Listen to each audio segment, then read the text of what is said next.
Bonjour à tous, chers téléspectateurs, chères téléspectatrices, nous nous retrouvons aujourd'hui dans Enquête exclusive. Le format porte sur l'enseigne Decathlon. Chaque année, des articles de sport tels que les trottinettes, rollers et skates partent à la poubelle. Des articles en bonne et due forme, peu utilisés. Dans un monde où l'urgence climatique s'accélère et où l'inflation limite l'accès au sport, une question se pose. Est-ce que nos articles de sport pourraient avoir une seconde vie ? C'est alors que le leader mondial de la vente d'articles de sport Decathlon s'est toujours fixé un objectif: rendre l'accès au sport au plus grand nombre et le démocratiser. Aujourd'hui, l'enseigne veut aller plus loin en développant une offre de seconde main durable, fiable et attractive. C'est pour ça qu'avec notre équipe de collaborateurs, nous avons été sur le terrain et interrogé le personnel de Decathlon, des utilisateurs, pour découvrir leur parcours d'achat type en tant que vendeur et acheteur. Alors Léo Guérard, enquêteur, j'ai pu enquêter sur Decathlon et ainsi analyser quelques données. Par exemple, 1817, c'est le nombre de magasins qu'il y a dans 55 territoires, ce qui fait Decathlon une marque bien implantée, une marque internationale, dont 360 en France. 1976, sa date de création, du coup, ce qui fait actuellement bientôt 60 ans que Decathlon est créé. Et 56, c'est le nombre de magasins franchisés. Pour ce qui est des valeurs, Decathlon possède 4. Premièrement, la vitalité, car elle propose des produits de sport. La générosité, parce que les employés sont tous à l'écoute et de bons conseils. Responsabilité, parce que la marque propose des produits éco-responsables. Et authenticité, parce que la marque propose des produits de qualité et authentiques. Donc suite à ça, on peut en découdre une problématique qui va être la trame pour la suite de notre enquête, qui est comment Decathlon peut-il s'appuyer sur sa position de leader dans la vente de produits neufs pour devenir une référence sur le marché de la seconde vie et ainsi contribuer à rendre le sport accessible au plus grand nombre. Bon, ça, il n'y a pas de doute, c'est du sport. Mais ça, c'est du sport. Et ça, c'est du sport. Et ça aussi, c'est du sport. Et ça. Nous, on ne se pose pas la question. Bonjour, je suis Awa, enquêtrice. Et durant notre étude, notre enquête, nous avons effectué quelques constats, notamment malgré la volonté de Decathlon de rendre le sport plus accessible et plus rentable, l'offre de la seconde vie reste encore limitée dans les magasins et les canaux de distribution. Résultat, les clients sont majoritairement orientés vers les produits de seconde main, ce qui représente 97% du chiffre d'affaires de Decathlon. Dans les rayons, le merchandising reste encore incohérent d'un magasin à un autre, ce qui peut rendre l'expérience client confuse. Le business model n'est pas si rentable que ça, ce qui peut ralentir le développement et la visibilité de la seconde vie chez Decathlon. Donc, malgré un fort potentiel, la promesse de rendre le sport plus durable, plus engageant et plus accessible reste encore à concrétiser à grande échelle. Mais avant tout, nous allons vous présenter une vidéo de l'Urban Gliding.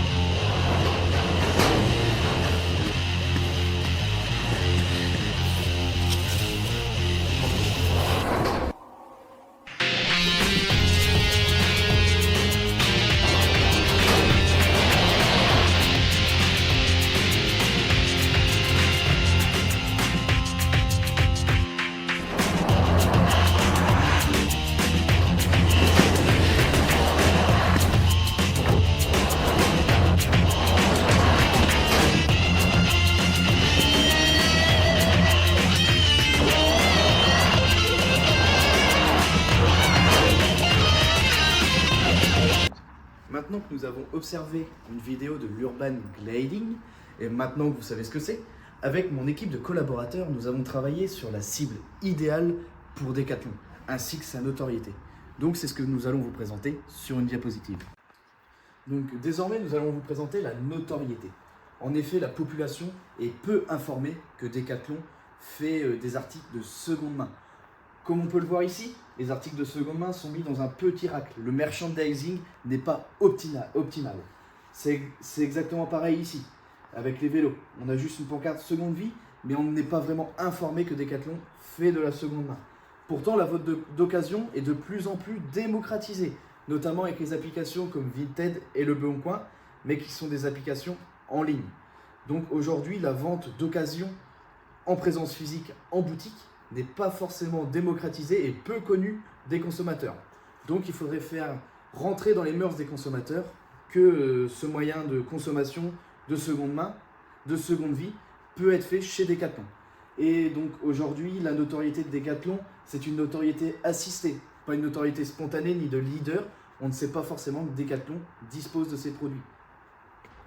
Maintenant que nous avons analysé le constat, la notoriété ainsi que les différentes cibles, nous allons donner l'antenne à Célestine, une collaboratrice qui est directement chez Decathlon à Saint-Lô pour interroger les clients et découvrir leur parcours d'achat, ainsi que interroger le personnel de l'établissement. Suite à notre enquête, nous nous retrouvons pour interviewer Hugo, un employé de Decathlon. Hugo, quelles sont les principales attentes des clients pour acheter de la seconde main? Au niveau de la seconde vie, il y a deux attentes. La première, ça tourne autour du prix. C'est seulement ça que viennent chercher les clients. Et la deuxième, c'est au niveau de l'état. Alors, concernant les vélos, surtout, ça vient beaucoup dans le discours des clients. Est-ce qu'ils ont été révisés? Quelle est la garantie? Donc, il faut savoir que nous, c'est une garantie de 2 ans comme sur les produits neufs. C'est souvent les deux points qui reviennent en échangeant avec les clients. Pour tout ce qui est roller, skateboard ou trottinette, est-ce que vous les vendez aussi en seconde main? Est-ce que ça marche bien, les produits? Alors ça se fait, nous ici à Decathlon Saint-Lô, non. C'est un choix en local de ne pas revendre encore de trottinettes, de skate et de roller sur la seconde vie. Par contre, ça se fait à l'échelle de la France, donc c'est moins développé que ce qu'on a sur les vélos et les appareils de fitness. Voilà, ce qu'on a, les exceptions, c'est si on a des retours de produits défectueux par exemple, où mes collègues à l'atelier vont venir d'abord les traiter, exemple une trottinette électrique. Ensuite, si elle est jugée opérationnelle, pouvoir basculer en seconde vie, mais ça reste des cas exceptionnels sur le magasin. Donc par rapport aux équipements de protection, est-ce que les gens peuvent être plus réticents à acheter des équipements de seconde main parce qu'ils auront peur que la sécurité ou que ça ne soit pas aussi bien que du neuf en fait? Alors, il y a bien deux choses distinctes. Les éléments de sécurité et de protection, ça on ne peut pas les vendre en seconde vie, style les casques et tout ce qui va servir de protection. Ça actuellement on n'a pas le droit de racheter ni de revendre. Et sur la partie sécurité sur les vélos, nous, il y a bien un processus avec l'atelier. Ils reprennent des vélos, même s'ils sont en très bon état, ils sont révisés entièrement. Après, ils sont testés dehors, voir s'ils sont bien opérationnels avant d'être mis en vente. Nous, derrière, vu qu'on les assure 2 ans, c'est bien de vendre quelque chose de fonctionnel.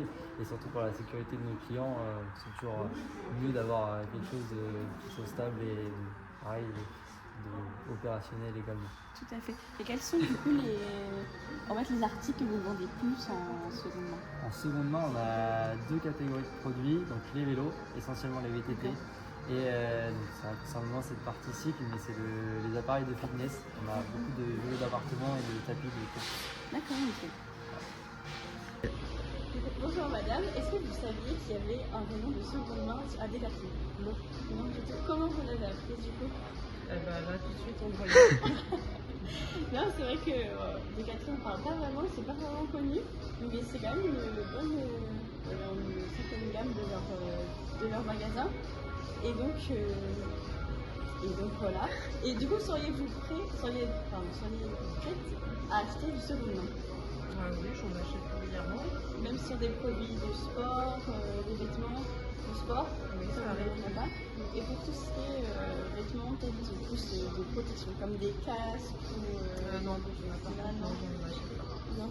Pourquoi? J'ai peur que ce soit plus efficace, donc ça garantisse plus la sécurité. Parce que vous savez pas le passif, Voilà, exactement. efficace, etc. Je comprends. Ouais. Saviez-vous du coup que Decathlon proposait un rayon de seconde main? Oui, je l'ai appris il n'y a pas très longtemps. Je fréquente aussi bien Decathlon ici à Saint-Lô que Decathlon à Cherbourg. D'accord. Donc j'ai vu un petit peu. Oui. Vous l'avez découvert en rayon du coup? En rayon, oui, je ne le savais pas autrement que de venir visiter les magasins.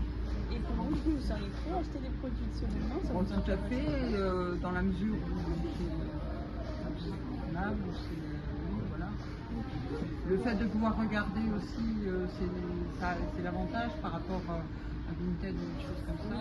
L'avantage, c'est de regarder, de toucher. Maintenant que nous avons fini les interviews par notre collaboratrice Célestine, nous allons passer au parcours de vendeur ainsi qu'au parcours d'achat que notre collaboratrice Jenny va nous présenter. Jenny, enquêtrice. Alors, nous allons vous expliquer le parcours type d'un client lorsqu'il voudra venir faire vendre son bien chez Decathlon. Dans un premier temps, il y aura une communication faite autour d'un événement, ce qui représentera un point de contact pour notre stratégie. Sur les réseaux sociaux, notamment sur Instagram et TikTok, afin de toucher notre cible. Suite à quoi le vendeur pourra faire une estimation de son bien directement sur le site internet de Decathlon. Après quoi, il rentrera dans notre CRM afin de constituer notre campagne d'emailing et de messages. Après quoi, en conversion, le client pourra venir. Donc l'événement national, un événement qui sera organisé la fin des week-ends de janvier, d'avril, de juillet et d'octobre. Ce sont des dates stratégiques car par exemple en juillet c'est bientôt la fin de la période estivale et la reprise des activités sportives en septembre, donc ce qui va permettre de récolter tous les produits et les biens afin de les retraiter ou de les réparer pour qu'ils soient opérationnels et vendables en septembre lors de la reprise des activités sportives. Mais quand le vendeur sera lors de l'événement, il pourra ensuite aller à l'atelier de réparation pour faire estimer son bien par un spécialiste de Decathlon. Après être passé par l'atelier de réparation, le client pourra ensuite directement aller effectuer la vente en magasin directement dans Decathlon, ce qui va nous permettre de récupérer la donnée et d'optimiser notre CRM. Suite à quoi la promotion des ventes va se mettre en place. Il pourra bénéficier d'un bon d'achat qu'il pourra ensuite réutiliser pour acheter des produits de seconde main, tout en cumulant des points sur sa carte de fidélité. Tout cela rentre dans le processus de rachat et de revente, ce qui va entraîner par la suite du bouche à oreille et la possibilité d'avoir des ambassadeurs. Donc tout ce parcours-là représente un cercle vertueux à la fois pour l'économie circulaire et le pouvoir d'achat de nos consommateurs. Maintenant, nous allons passer au parcours d'achat type et idéal pour une personne qui souhaiterait acheter un produit de seconde main chez Decathlon. Alors, dans un premier temps, il y aura la possibilité de visualiser, que ce soit sur les réseaux sociaux, donc sur Instagram ou TikTok, ou alors directement sur le site web, les produits de seconde main. Suite à quoi, il pourra effectuer une réservation, donc le produit sera réservé pour lui pendant une durée de 24 heures. Ensuite, la personne aura la possibilité de se rendre directement en magasin dans cette durée déterminée pour faire voir les produits qui sont dans le magasin. Il peut également changer de produit ou alors garder la réservation. Ensuite, pourra aller faire une demande de conseil au personnel de Decathlon et effectuer aux essayages des produits parce que il peut avoir un problème de taille, de couleur ou tout simplement de produit. Il pourra ensuite passer directement à l'achat du produit et ensuite son produit sera garanti 2 ans et un cumul de points sera aussi mis à disposition, donc, comme on l'a dit tout à l'heure, un cumul de points sur sa carte de fidélité et à la fin de l'achat il aura du coup un bon d'achat pour pouvoir acheter des produits de seconde main, ce qui encore une fois représente un cercle vertueux et incite à l'achat de la seconde main et plus de recyclage et donc comprend de l'économie circulaire. Et toutes ces points de contact là et cette initiative et ce cercle vertueux constituent et nous sert à optimiser le CRM de Decathlon.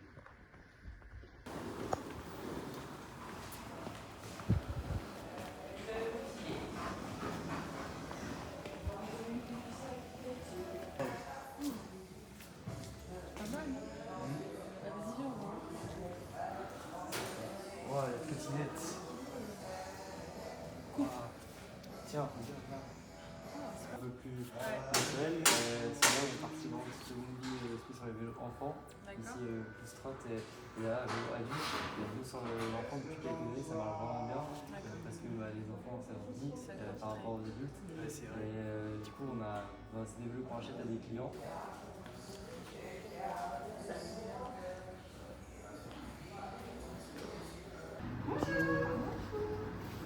Allez-y, un article de seconde vie, c'est ça? Oui, exactement.